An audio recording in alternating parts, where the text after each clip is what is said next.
calling all Panthers and Saints fans, welcome in to the 2024 Loser Bowl at Bank of America Stadium in Charlotte, North Carolina, where the 2-6 New Orleans Saints square up with the 1-7 Carolina Panthers. Welcome in, folks. Buckle up. It's going to be a fun ride in the NFC South this weekend. Who am I kidding, folks? What are we doing? What the heck are we doing? Well, it's another week, which means it's another chance for me to talk about the worst team in football, and then another team which is close to us. But you know what? The Panthers should be in their own zone, their own territory of bad.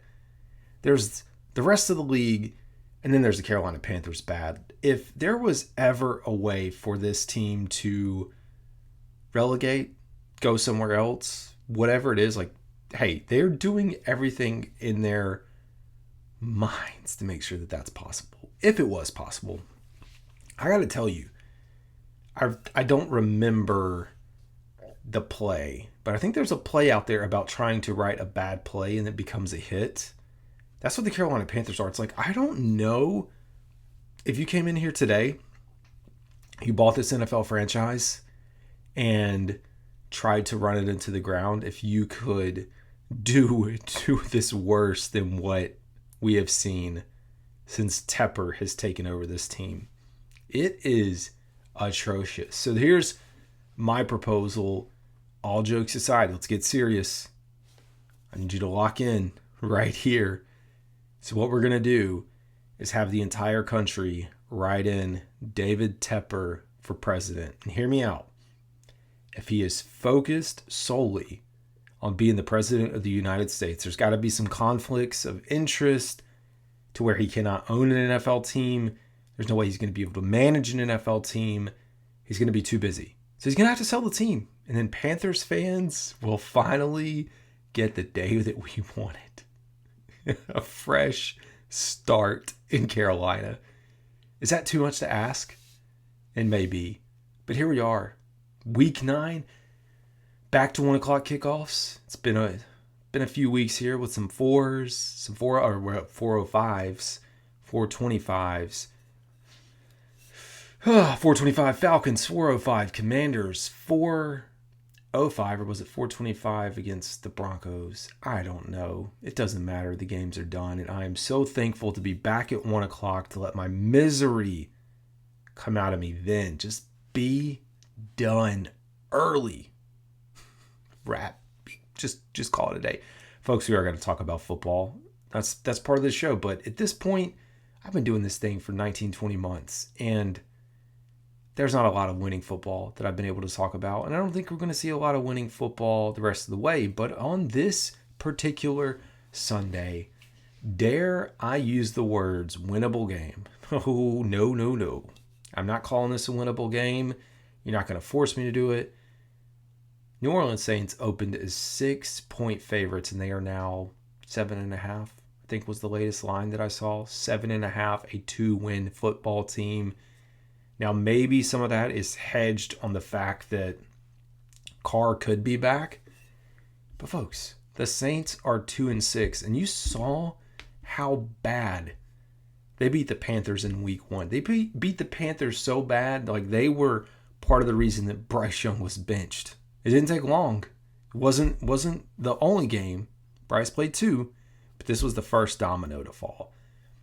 47-10. They were up 17-0 in the first quarter.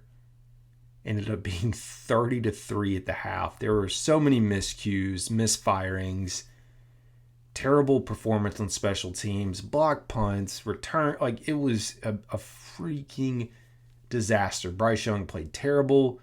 First play comes out, throws the interception, ends up with 2 interceptions, 13-30, 161 yards. Derek Carr had a day. 19-23, 200 yards, 3 touchdowns. Remember, at this point, when we saw the Panthers and Saints, this was a relatively healthy Panthers team. Derek Brown played the whole game. Shaq Thompson was still there. Josie Jewell. We had guys. We're not going to have some of those guys. We are running with guys off the street. That's the Panthers' philosophy right now. Go find a player off the street, put them in the washing machine, put them back out there. That's the way the Panthers are rolling through the roster. Speaking of the roster, let's take a look here. More news. As always, the Panthers, and you know what? We should talk about it for just a second. As we talk about transactions, we have to talk about the Carolina Panthers trading Diontae Johnson to the Baltimore Ravens. And if you've not watched the other video or episode, I broke this down. Spent 7 or 8 minutes talking about it, my initial reactions and thoughts. To summarize it, when I think about this trade, there's a few things that come to mind. One, I would have loved to gotten more back, but then I think about the situation with Diontae Johnson, and he's in, final year of his contract, so that's coming up, and so maybe it just wasn't in our favor. So that happened. We basically get nothing back. I mean, we give away a 6th in Johnson, and we get back a 5th, so we're talking a difference of 15, 16 spots. Because if you think about it, the Panthers are likely picking in the top 5 in the draft. We're going to get Baltimore's pick, which is likely near the end of the round there, assuming they make the playoffs, which seems like a no-brainer. Assuming they make a decent run in the playoffs, that's very possible. So you're talking about a late pick. You have the buffer of the compensatory picks, which will go in. So you're talking like 15, 16 spots, 17, 18 max difference in where you would have been picking. And you give up Diontae Johnson. Diontae Johnson was not a cancer to this team, at least from what we've heard from players. I think a lot of people were overblown with some of the comments that he made. Hey, I would be just as frustrated as him coming in here. I talked about him going from an established organization in the Pittsburgh Steelers, and I know they were willing to just get him up and out. I don't think it was as bad.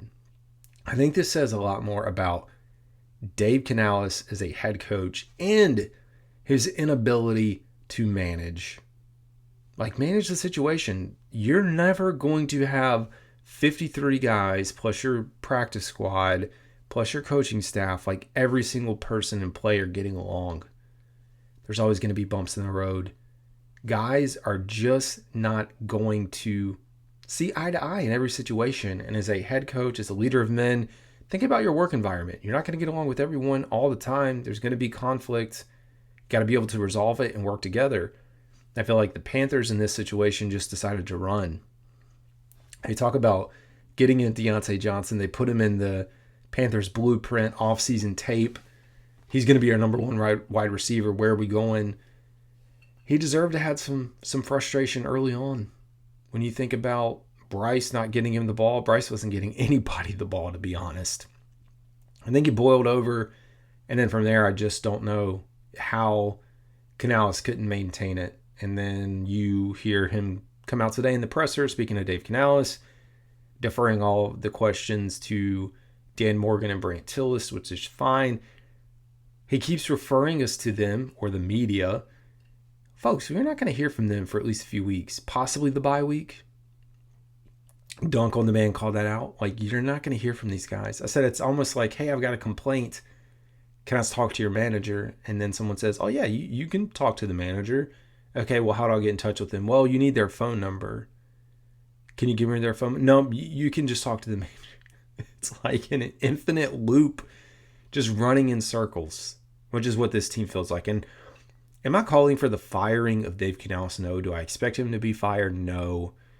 It feels like we're in it for the ride. And Teppers said, you know what? This is going to be a bumpy, nasty, icky, whatever year. Not icky Aquana, just icky, nasty.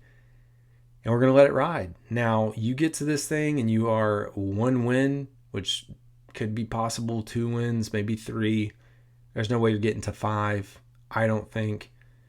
You get to the end of it, though, and the closer you are to 1 win or not winning an additional game, I think the pressure does pick up next year.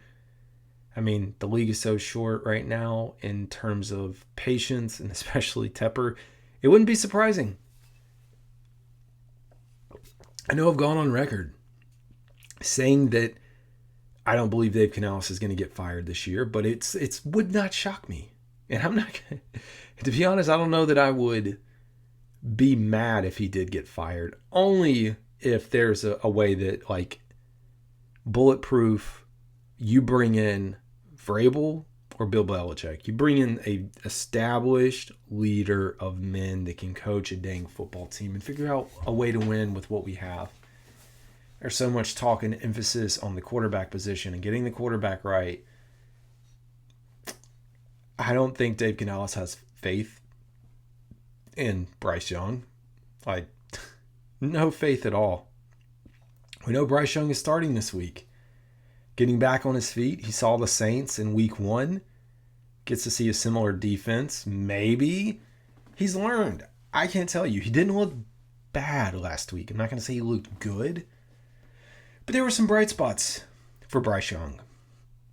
And so there's a lot of pressure now, and he's going to be working with a group primarily of young receivers. You think about an Xavier Legette and a Jalen Coker. That's really your 1-2 punch right now.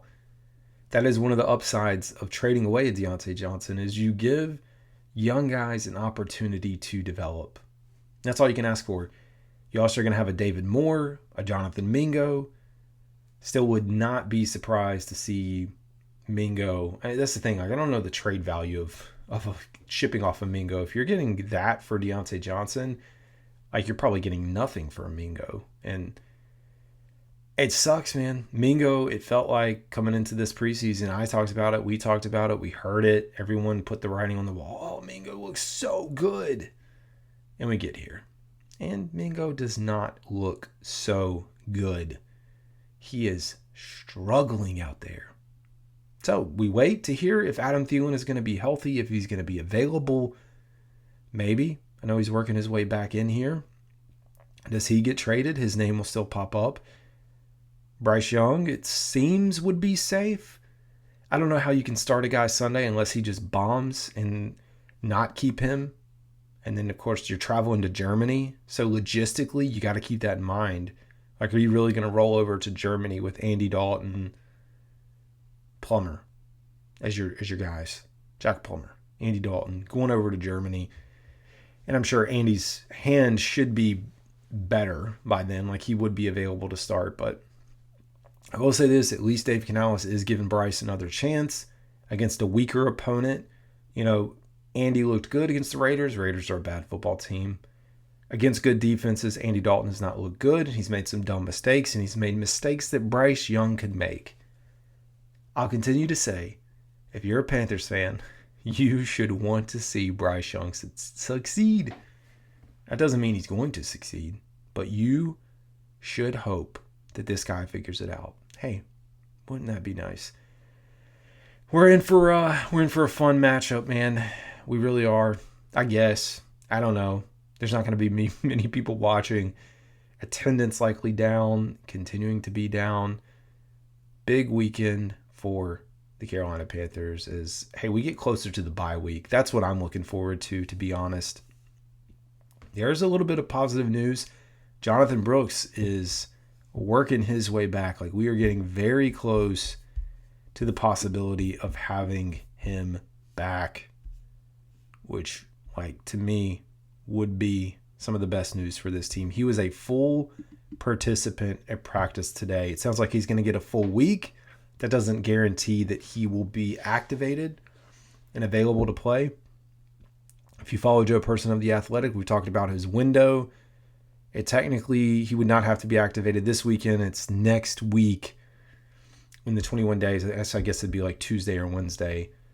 Either way, it feels inevitable that it's close. I would expect the Panthers are going to have to do something. Like, they're not going to carry this many running backs. I don't know if Miles does get a suitor, or if we look at David Moore and Xavier Legette as more of your return folks, and then Raheem Blackshear potentially gets waived or cut from the team.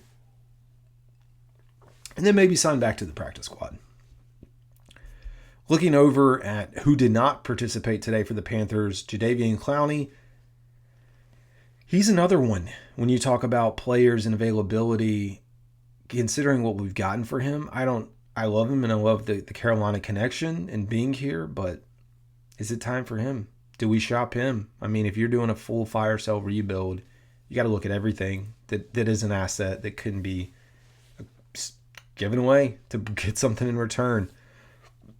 I don't think it's the best move for this Panthers front office that really doesn't know how to draft well. We talked about them doing, the 2023 draft is going to be a bust by itself, but you look at 21 and 22, only getting 5 starters out of 17 players that were drafted, and only 7 players still on the roster.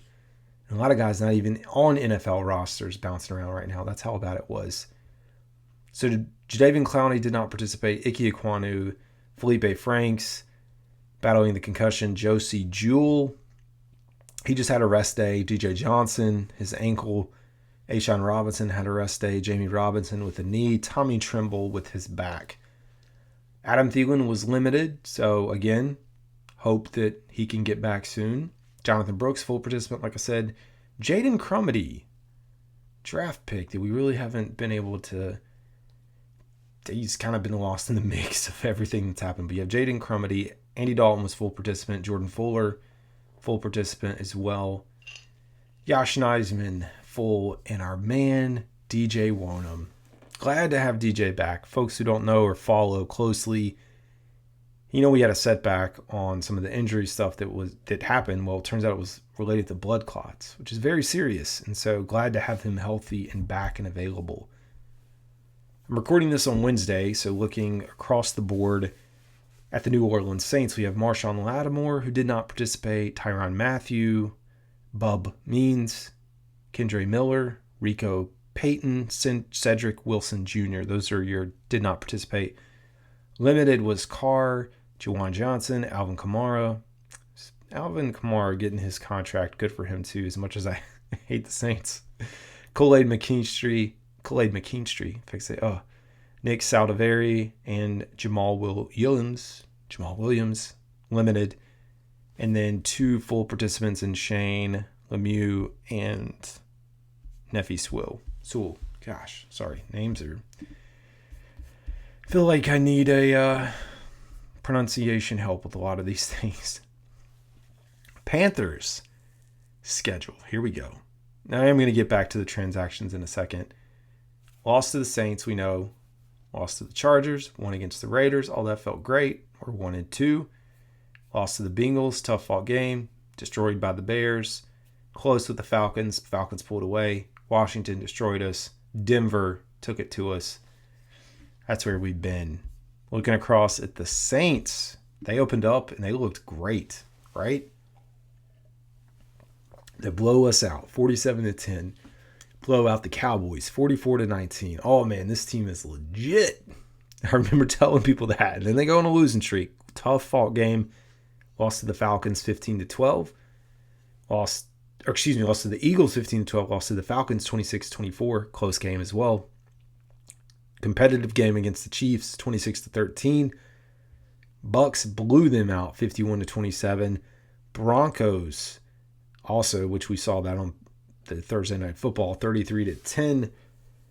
And then the Chargers 26-8. Now I know they've had the rookie Spencer Rattler, a few other, in their rotation right now. So hard to judge them. I know with Derek Carr, and at least with Derek Carr against the Carolina Panthers in the mix, it's just a different football team.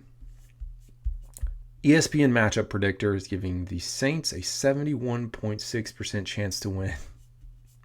I don't blame them. I'd give them the same thing. Over under for this game, 43.5. 43.5. Talked about the week 1 matchup. One of the things that was absolutely abysmal was the rushing attack for the Panthers. We know they got away from it and never went back to it. When you check back on the box score that week, Miles Sanders was your leading rusher, 5 for 22. Chuba Hubbard, 6 of 14. Bryce Young, 4 for 12. Even had a little bit of Mike Boone and Jonathan Mingo getting some touches. Adam Thielen had 3 for 49. Mingo, 2 for 40. We're like, oh, Mingo's coming there. Xavier Legette, 4 for 35. Deontay Johnson, 2 for 19. Moore, 1 for 14. So the New Orleans Saints ate us alive. Alvin Kamara, a big factor in the rushing attack and in the passing attack. Rashid Shaheed doing his thing as well. It's going to be a tough one, man. I think with the possibility of Derek Carr being back in the lineup, that we're going to see, a Saints team that's going to be competitive. And like I said, you look at some of those games that they've lost, and they've been closer. They've been right there.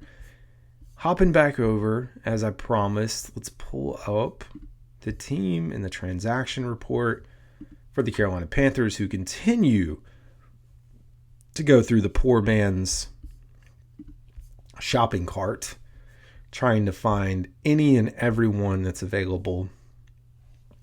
So it is the 30th. I had to go back and look and see what we had on the schedule. So on the 26th, they placed Nick Scott on injured reserve. We did talk about, activating Sam Franklin from IR.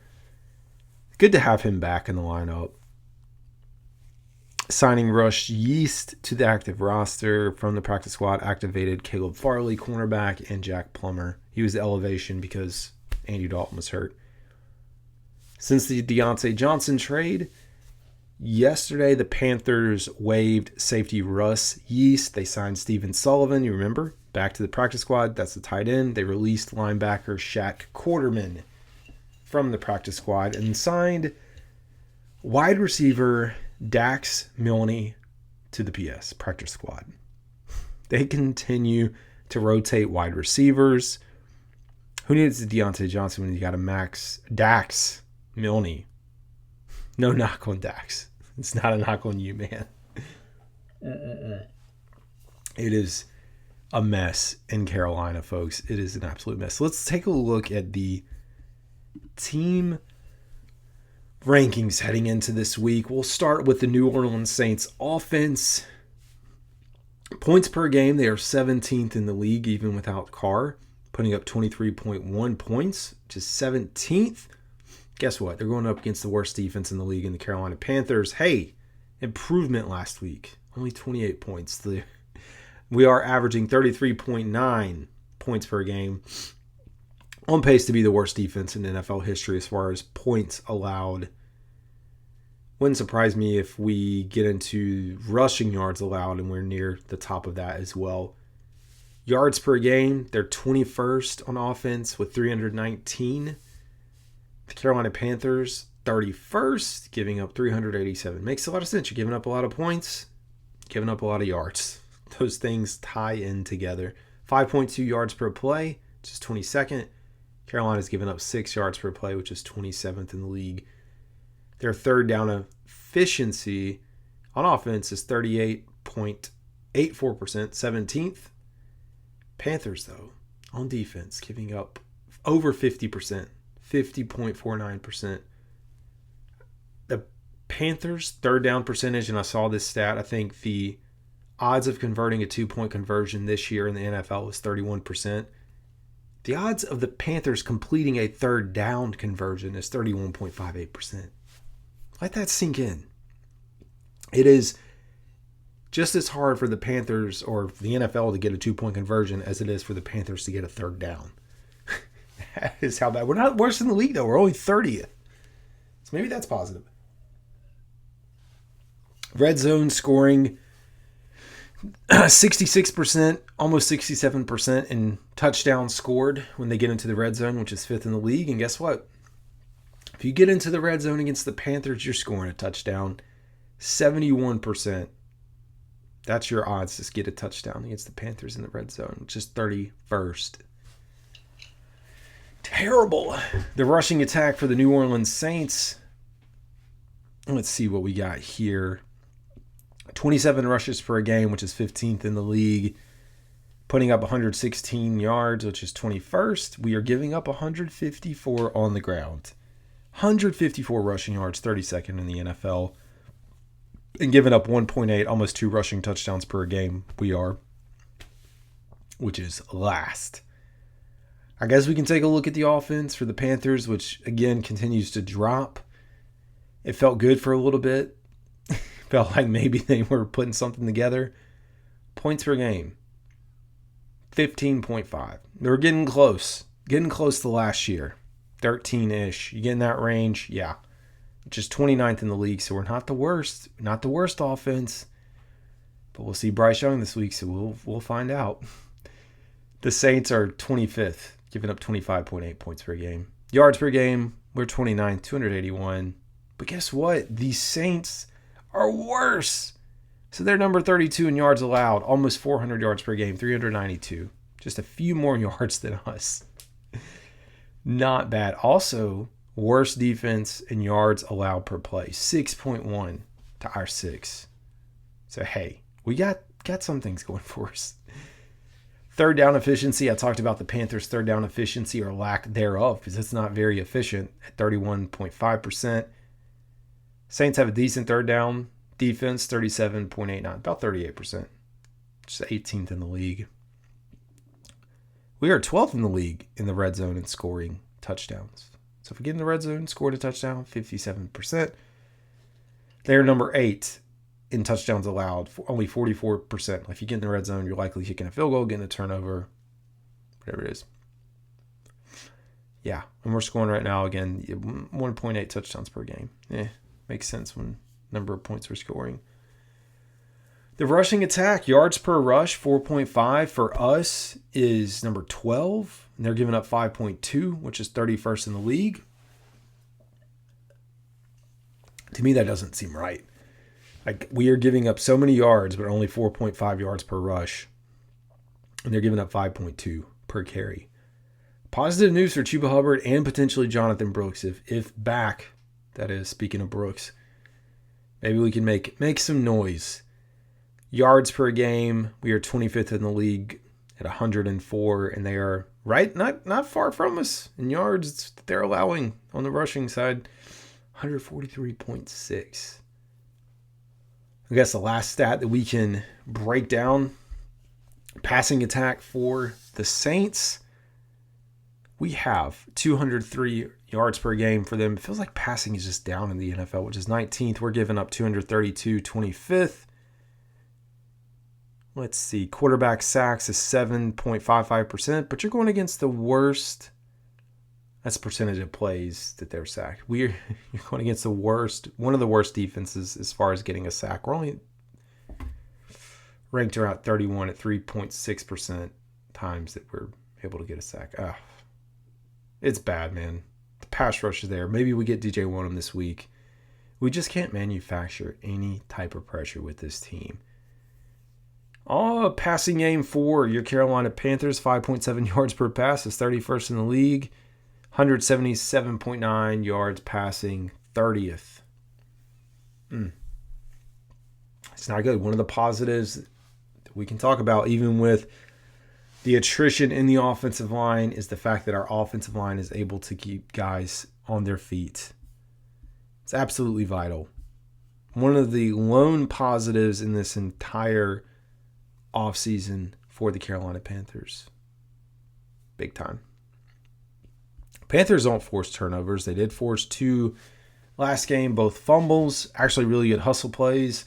One earlier in the game, Panthers get a fumble.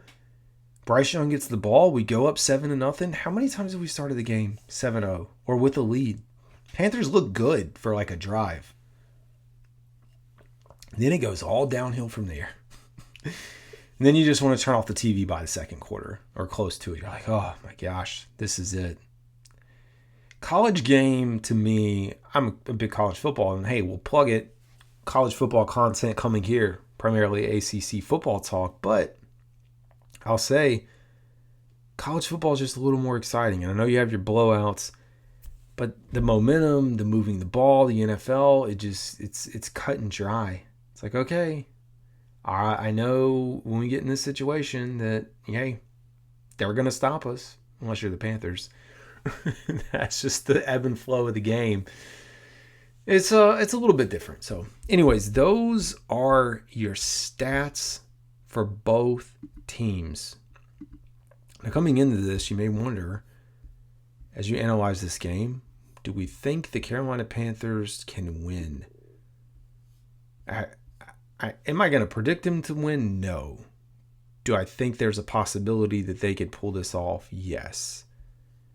This is a big moment. I talked about Bryce Young a lot last week and saying that I felt like last week was a big game for him, a big game for his career, and an opportunity to prove himself. And he's got at least, he might be on life support or he might have the oxygen mask on, but Dave Canales is giving him another week. Another chance to showcase what he can do, which, hey, I guess we're going to find out. I just personally do hope he does well this week. Am I holding my hat thinking that he's going to? I don't know. We did see a lot of improvement. The connection with Jalen Coker, again with Xavier Legette, like those are things that I like to see. Jatavian Sanders. I think if we want to be successful this game, what we did not do in the last game kind of got away from us, but being able to establish the run, converting third downs with Chuba Hubbard, it's vital. Vital for the success of this team and for Bryce Young to give him an opportunity. And then, hey, you know what? Let's ride out the rest of the season with Bryce and figure out everything that's going to have to happen in the offseason, because there's a lot that's going to have to happen next year. Too much to dissect. Anyways, folks, that is going to do it for this episode. This is CD, Carolina Dad. Y'all have a good one.